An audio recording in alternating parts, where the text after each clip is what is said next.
I remember one time we were walking into an event and I was behind him and he couldn't speak. And he said, "You're going to have to speak for me."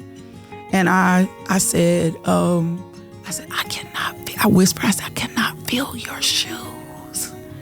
And he said, "You were never meant to. You wear high heels." As devastated as I am, as heartbroken as I am, there is some inner strength building that I don't even know I have. If your hope can be restored through my story, and it gives you a glimpse of to fight, because I think part of our making it or pushing forward is something inside of us tells us or gives us strength to fight, and my story gives you a fight, then I'd rather give you my story so that you can fight. Today I have a conversation with LaKisha Johnson, educator, author, speaker, and advocate for women navigating some of life's most difficult transitions. Welcome to the CARTI Hopecast, where we explore stories that shape us, journeys of resilience, hope, and perseverance. We seek the lessons that emerge when we face the unexpected and find strength in the struggle. I'm Adam Head, your host, and today I have the opportunity to sit down with LaKisha Johnson, one whose story is filled with hard-earned wisdom. From losing her husband and raising 5 sons through adversity, she's taken pain and turned it into purpose. LaKisha, thank you for joining us today on the CARTI Hopecast. Oh, thank you for having me. I'm excited to be here. Well, before we get started, how are you today? Good. Today's a good day. Today's a good day. Always busy. I'm a single mom now, and so it comes with busyness, but manageable, right? So today is a good day. That's good. Taking it a day at a time. You've lived through some seasons of deep challenge and transformation. So I want to start by going back and just jumping right in, if we can. Can you share what life looked like for your family before everything changed? Let me start here. So my husband died 10 years ago. It'll be 11 years this June. And he was the stable force in our family. I can be high-wired at times. And he's just mellow and grounded. And I remember when he died, one of the things that I kept hearing habitually through the boys was, "I miss Dad's wisdom. I miss Dad's wisdom. I miss Dad's wisdom." And so that was what we were guided by. He was one of the most loving, kindest men that I have ever just met. And so our life was filled with a lot of him. He filled a lot of the space in the home. He brought things into perspective. He gave us even a sense of purpose. Before he made his transition, he used to wear a T-shirt that said "No excuses." It was a Nike T-shirt. And so he defined a lot for us, to not quit, to not give up, to continue to have hope. And I think we all held on to that so tightly. So life for us, I always say, was full of grace. We had many transitions because we dealt with many things in his health, but always so hopeful that whatever was happening wasn't the end of the thing. It was just the beginning of something beautiful that could transpire. That's the best way to put that. Wow. Well, after losing your husband, as you mentioned, specifically from complications from sickle cell and pulmonary hypertension, you suddenly found yourself parenting these 5 sons alone. Yes.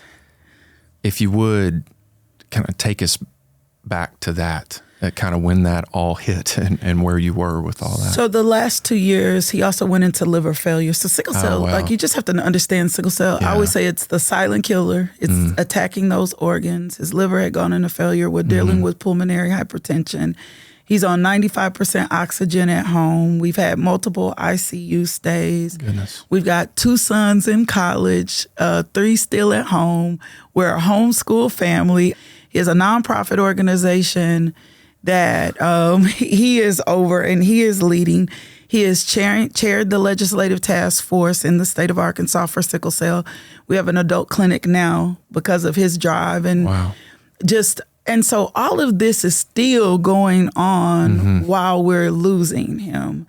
And I remember the February he left in June of 2014. Okay. I remember the February of 2014 is probably when we realized, like, we don't have much time.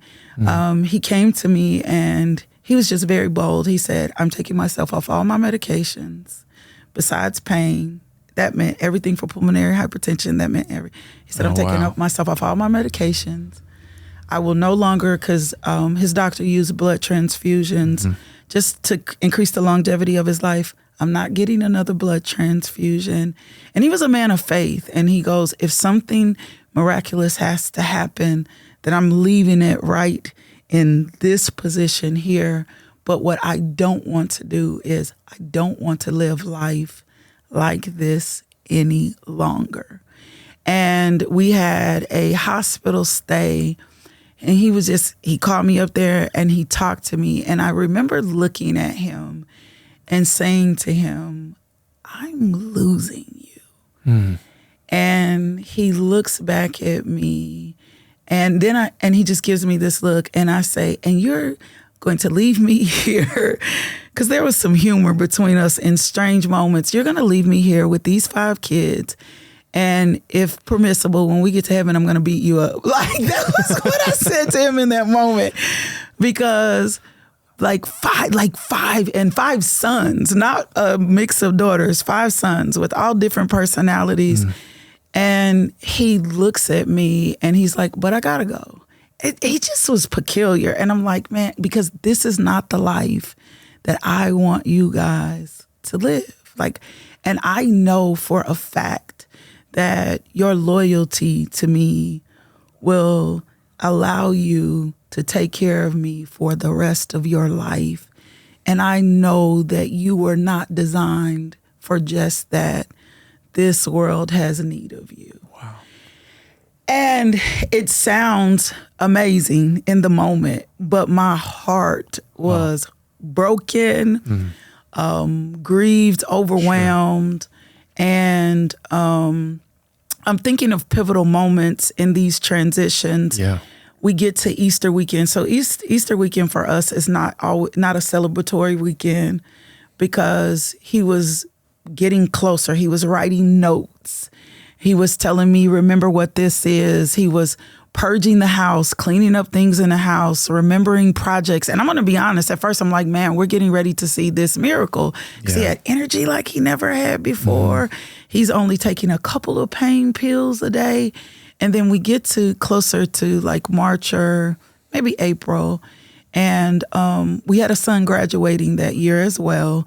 And he says, I need you to do me a favor. And he says, I need to talk to my sons before I can't. And I need you to get the big boys home. And so I have to make a phone call with as little information, but as much information. And I remember my one son in Arkansas State, the other son at Abilene, and married. He's married at the time.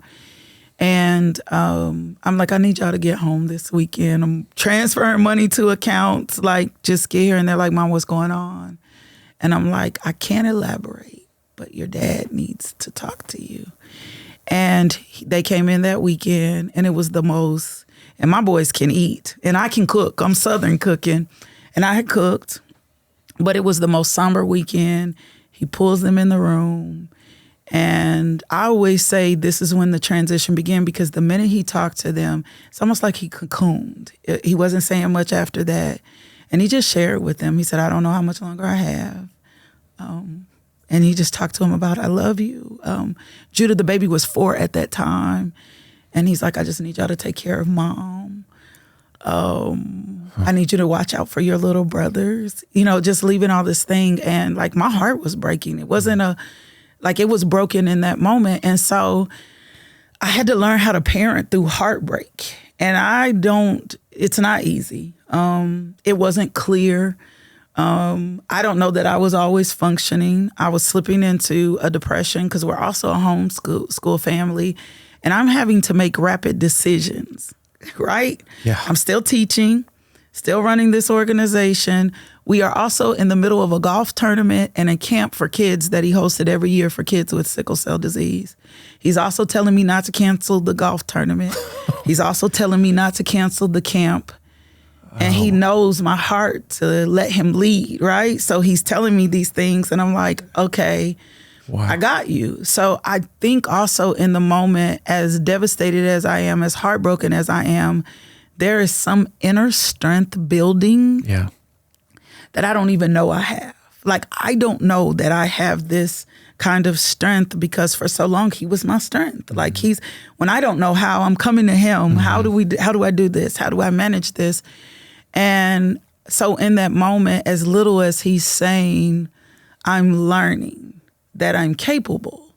And so it was funny because I was saying to him, our son at that time was doing Christian hip hop. He gets accepted to this national-wide invitation to this competition called Legacy.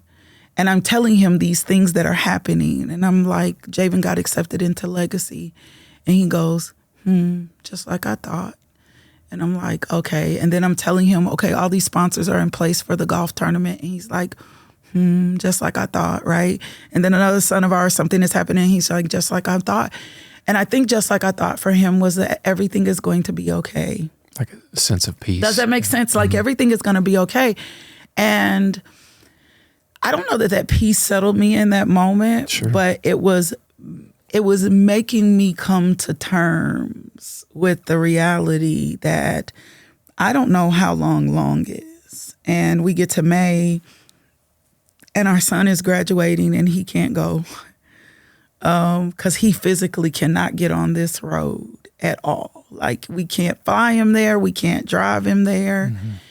Mm-hmm. He sees him graduate. We get to graduation May. It was Mother's Day weekend, May 10th, May 11th. And then June, between June 11th and June 14th, he's there, but he's not there. He's also asked me not to bring in hospice, which if I had to do it again, I would have. Mm-hmm. We should not have done that alone. We should not have cared for him, but I literally physically bathed and took care of him until I took him to the hospital. So we get to this point where, and I'm giving you this backstory because it's going to help you understand. We get to this point that as he transitions, he's making his transition that night. And as he's transitioning, the only thing that I can think of is my son. Mm-hmm. Like, he takes his last breath. I tell people all the time, I feel like I walked him to heaven. Like, he told me that night, he said, I'll stay longer if you need me to. And I told him, I said, I won't be selfish. Like, because he was struggling physically. I was like, I won't be selfish. And I remember that the lady was giving him, because he was in an intense amount of pain, she was giving him more narcotics. And she was like, this could be the end of it. And I just told her, I was like this medicine isn't what's ending it. It's just his time. But the first thing that happened when he took his last breath, because he turned his face towards me, and he was still fighting. And I know he was. And I looked at him just based on our belief system, and I say to him, it's okay. You can go. And it was done.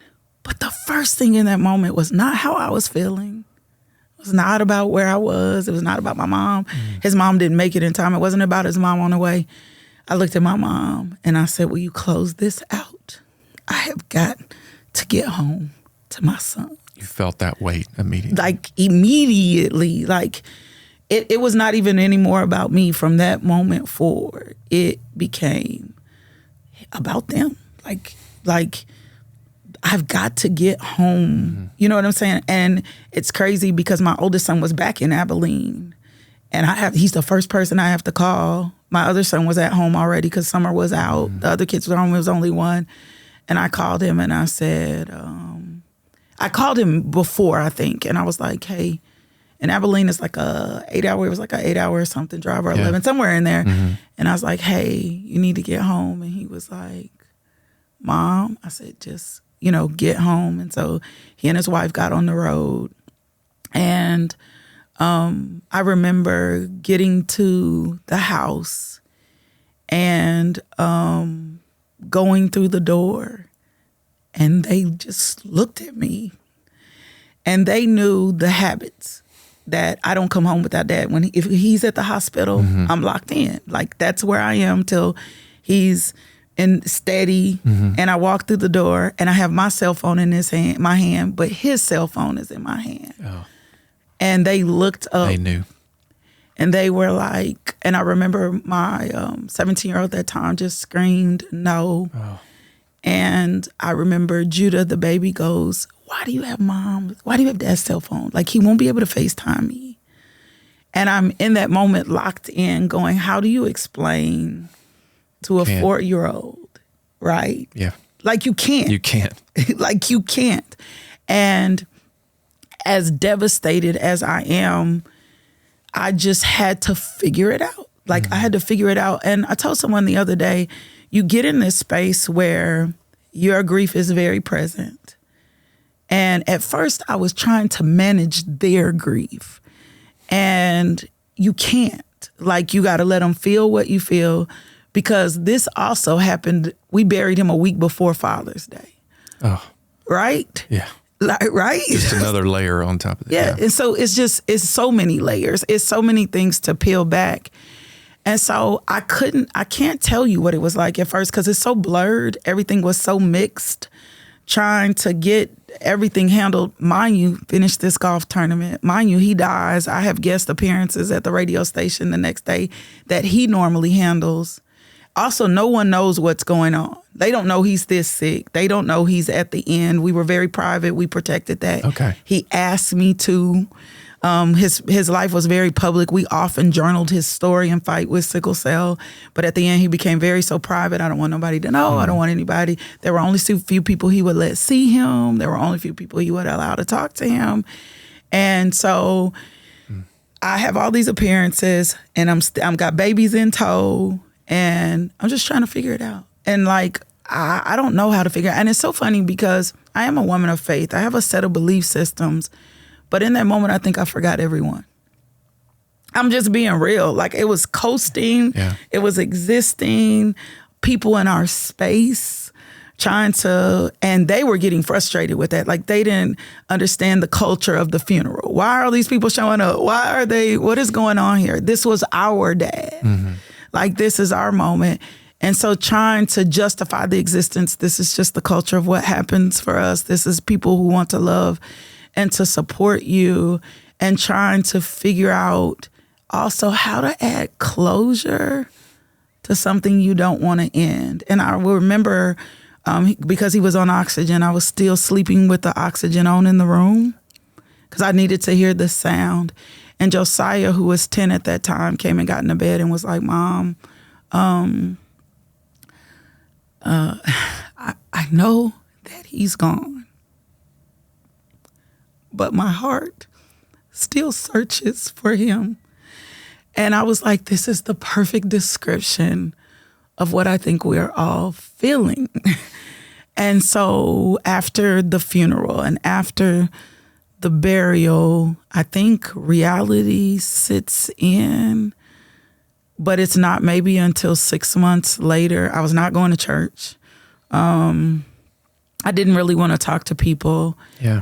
I didn't, because you build so much of us, we, them, the Johnsons, the Johnson boys. And then you get to this space and you're like, how do I do this next? How do I become a mom? And I was angry at my God. And I laugh all the time because when I tell people that, they're like, how are you mad at God? And I'm like, how could you not be? Like, I was angry. I was angry. And I remember that I just came to a moment where I felt like God and I met, and it was just kind of like, okay, it's just an impression. Tell me. And I'm like, because my relationship with him is real, and I'm like, I'm pissed off. And God was like, okay, good, let's go to work. And it was kind of my breaking point, and I think I cried for days because I don't know that I had really cried. Just hit the floor right there. And I cried for days. And I prayed for a wisdom to be able to lead his sons the way that he would want me to, in a way that would be helpful. And I haven't been perfect in it. I think I'm still growing because they all have different personalities. They all have different places that they've gone and they've wanted to be in. And so many transitions. Like, it's crazy. We've got 2 now graduated from college. I actually have a son in prison. That's a whole different part of our story. I have a 20-year-old now in college. And then I have this baby boy who I call him a super athlete who requires way more of my time that I could have imagined, right? But it's possible and it's happening. But it took, it's taking, I'm not going to say took because it's taking, it's forever evolving. It's taking a resolve to make peace with what happened.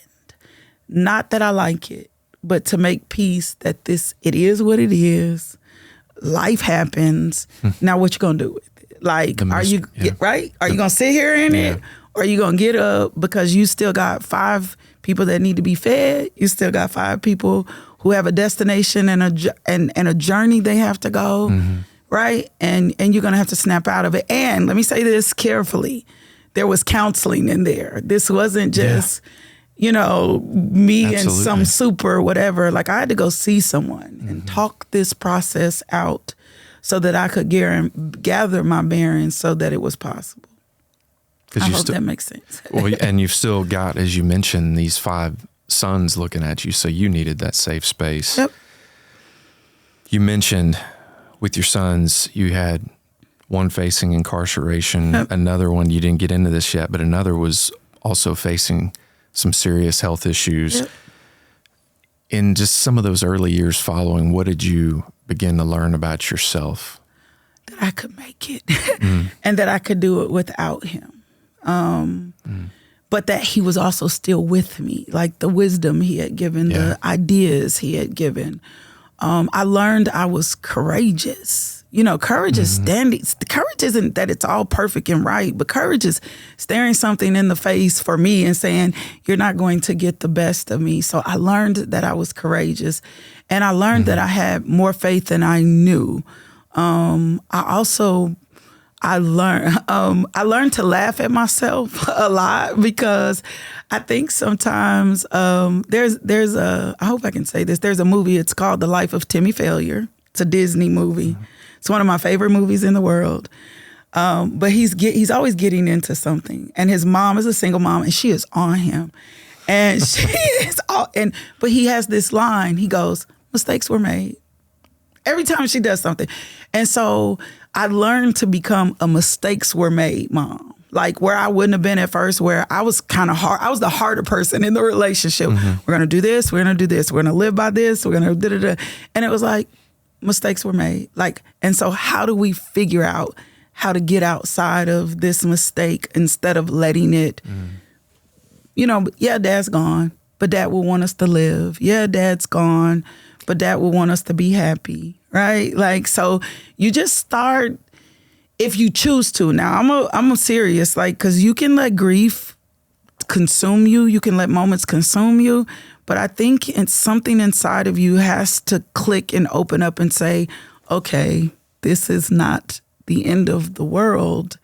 It was the end of an era or a period or a season, but the journey is still there. So what am I going to do with this journey? So I learned I call it hoping forward. I learned to let go of a lot of things in the past and hope forward. Well, it seems like your identity even started to evolve. It did. So it's funny because most people see me and think I am the most extroverted person in the world, But I am, if I can hide behind a book, if I can stay in a book, if I can stay home for 2 or 3 or 4 weeks, and not have any contact with anyone, people is not where I get my energy. I can relate to that. Can you relate to that? So I always tell people I show up in spaces where I have to be charismatic, where I have to be friendly, where I have to. And so I really learned how to do that well, because even in our journey with the nonprofit organization, even though I taught at a capacity, and then I go to my office. Like if you were looking for me, I was in my office, my blinds down, my door closed. And I remember one time we were walking into an event and I was behind him and he couldn't speak. And he said, "You're going to have to speak for me." And I said, I whispered, "I cannot feel your shoes."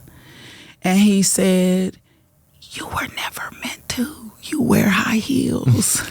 I love that. Right? I love that. And I was like, okay. So then I started learning that there was just more to my destiny than I had envisioned. And so boldness came out of this. The pursuit, also learning how to pursue my happiness, because I had been so much. I remember my mom had a pivotal conversation and she was like, because I eventually closed the organization, and she goes, "Good. Now you can go do what you want to do."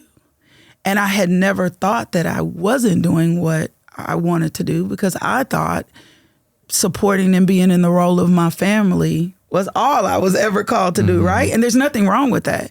So she's like, "No, you can go do what you want to do." So in that, I started a podcast, which I've had for almost 10 years.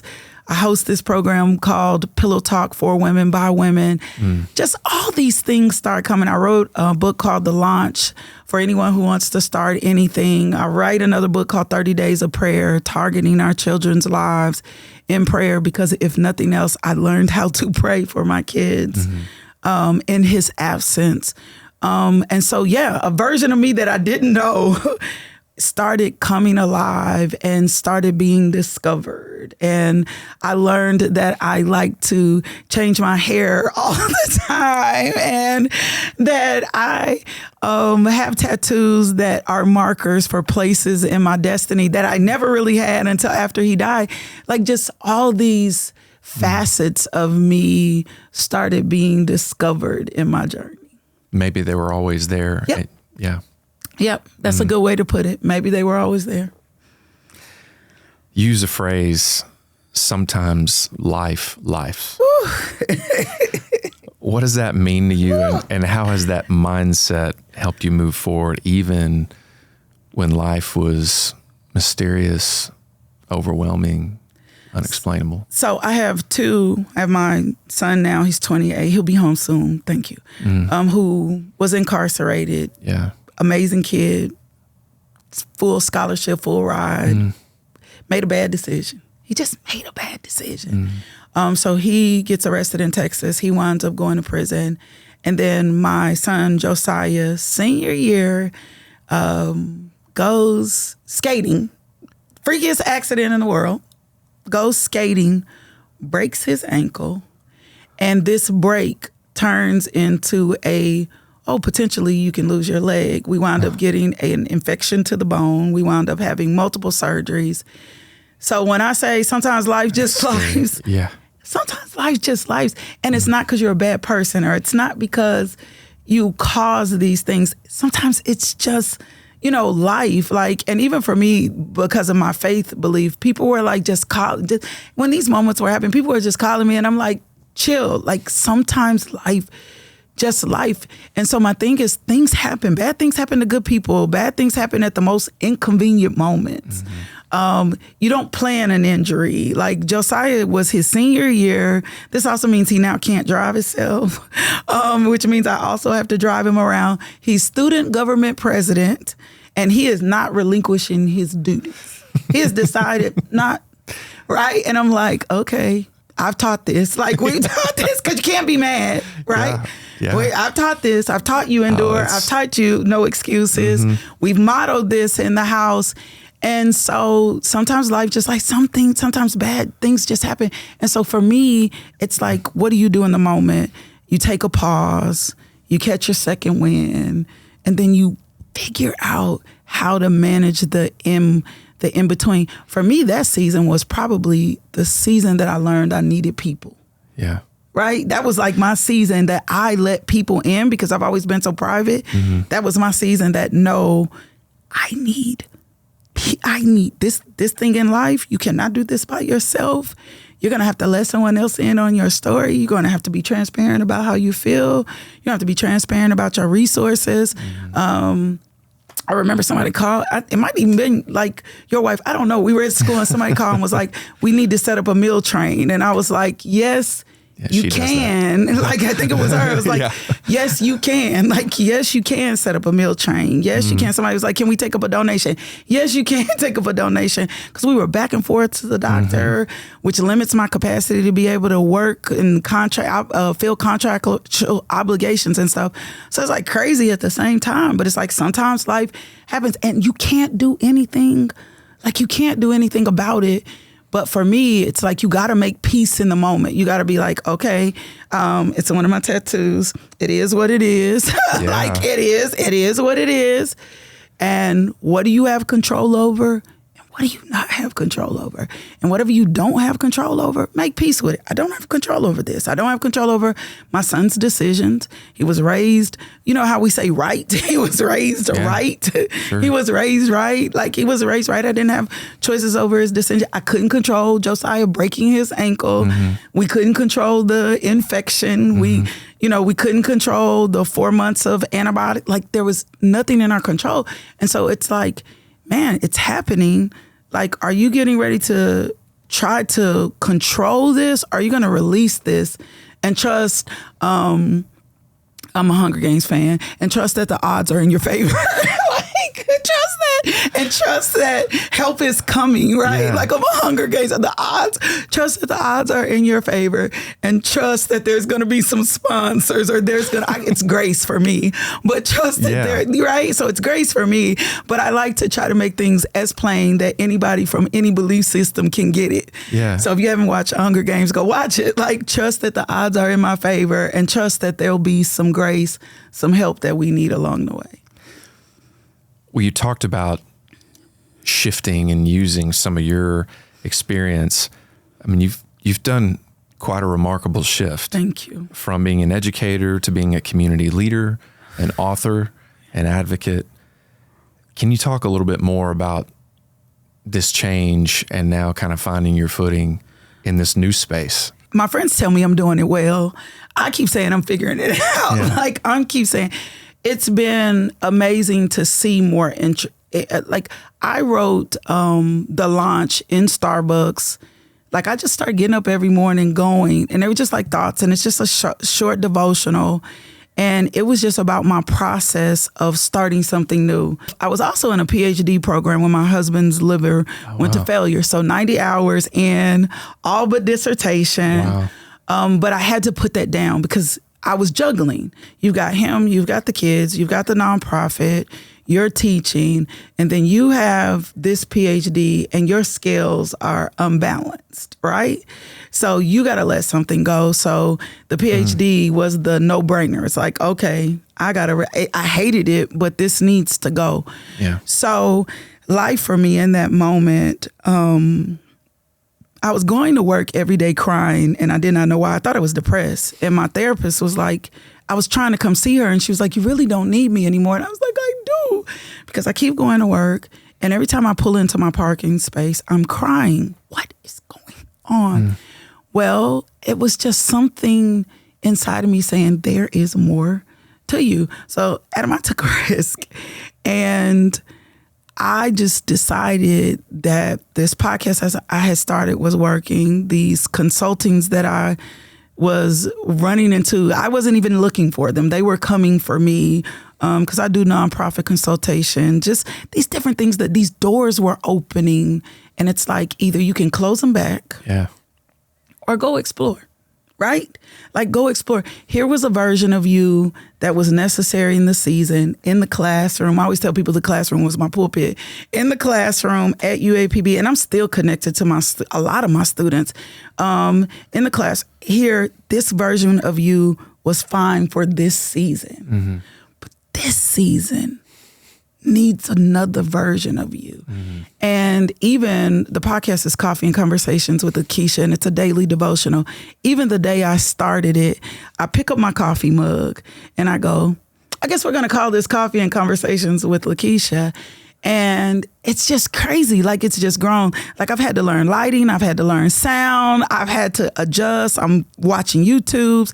I'm teaching one of my sons also because he's interested. He's like, let's flip your mic. Let's change this. Let's do this. Let's change the scenery. And so it just became a space of discovery. And it was like, I can make this fit into last season, but this is not where I am anymore. And so when I figured out, I was crying because I didn't have joy in what I was doing anymore. And I needed to choose what was going to bring me joy. And so that's what I've been doing. Choosing, it's like a tagline. It's like, okay, choose joy. Is this bringing you joy? Then why are you doing it? Like, why is it important? Why is it necessary? And if it's not, if it's a must and you're not finding joy in it, then how do you make it purposeful? I think what is attracted to us is attracted to the authenticity of who we are and not the version of us that we like to hand people or the version of us. And my mom she was like, what are you doing? I don't come from like what? Like, we do not tell our business. And I'm like, Mom, here's my part of the journey. And my part of the journey is being transparent and being vulnerable and letting people know, like, I don't have this all together. People tell me all the time, they're like, you're a great mother. I'm like, you don't know I just went off on him. Like, you don't know. Like, you see how you're seeing after the apology, right? Like, you're seeing me. I had to apologize this morning because I wasn't patient, right? Like, well, the vulnerability, I mean, it begets more vulnerability. It does. And so you allowed others to let their guard down. Yeah. And I think we need this. I think we need that in this society that we're in. That tells us a perfect image is more important than a broken image. And I'm not talking about a broken image that stays broken. I'm talking about a broken image that gets to be rebuilt and then someone else gets to come back and grab your story and say, oh, me too, right? Like, okay, if she's a single mom that can start her own business, that lost her husband, that had 5 sons, that is still dealing with adversity and conflict. Still in it. And still in this fight and still making it and still trying it. If your hope can be restored through my story and it gives you a glimpse of to fight, because I think part of our making it or pushing forward is something inside of us tells us or gives us strength to fight. And my story gives you a fight, then I'd rather give you my story so that you can fight. And that's just for real. So I'm very, and then something happened to me anyway. Like, I'll be 52 this year. And after I turn 50, I just say whatever. Like, my friends are like, should I wear this? I'm like, that is the ugliest thing ever. And they are like, did you just say this? I said, but I said it in love. And if I loved you. Wouldn't say it if I didn't care. No. So I don't want you to go out looking like this. So yeah, we're going to put some truth on this. So looking back, you have been through so much. When you look back at the LaKisha Johnson of then versus the LaKisha Johnson of now, what do you see? The person that I am today is because of everything I've gone through, and not just the good things. It's built my character. It's taught me to endure. Oh my God, it's made me compassionate. The compassion that I have for other people, I did not know. It's hard for me to be dismissive. It's hard for me to see a homeless person on the street and go, oh, they're no, what's the story? What's the thing behind it? They're here for a reason. Why are they stuck? You know, like, why is this the end of? So it's also given me a compassion. And one of the things I always say is, I'm here to deal you hope. I'm a hope dealer. So my friends are like, I'm here to help you see a different perspective. And I didn't used to be that person because I feel more intrusive into the lives of people around me. It's like, I feel like I'm supposed to be involved, not to tell you how to do it, but to show you that there is an out, there is a way, there is a possibility. And before, I wasn't that person. I was trying to get this PhD done, trying to get published, focused on getting tenure. It was me, me, me, me, me. Now it's like, no, how do I give my gift to someone else so that they can become who they're supposed to be? LaKisha Johnson, we appreciate you sharing your story with us today. Thank you. Being so vulnerable. Thank you. Is there anything else you'd like to share before we close? No, the only thing, so I hate I don't have my sweatshirt on. Life is to be continued. And that has been it's on my arm too. That has been my thing in this leg of my journey. If something ends, it's not the end of the thing. It's the beginning of something else. So life is to be continued. I love it. Thank you so much, LaKisha. Thank you. We appreciate it.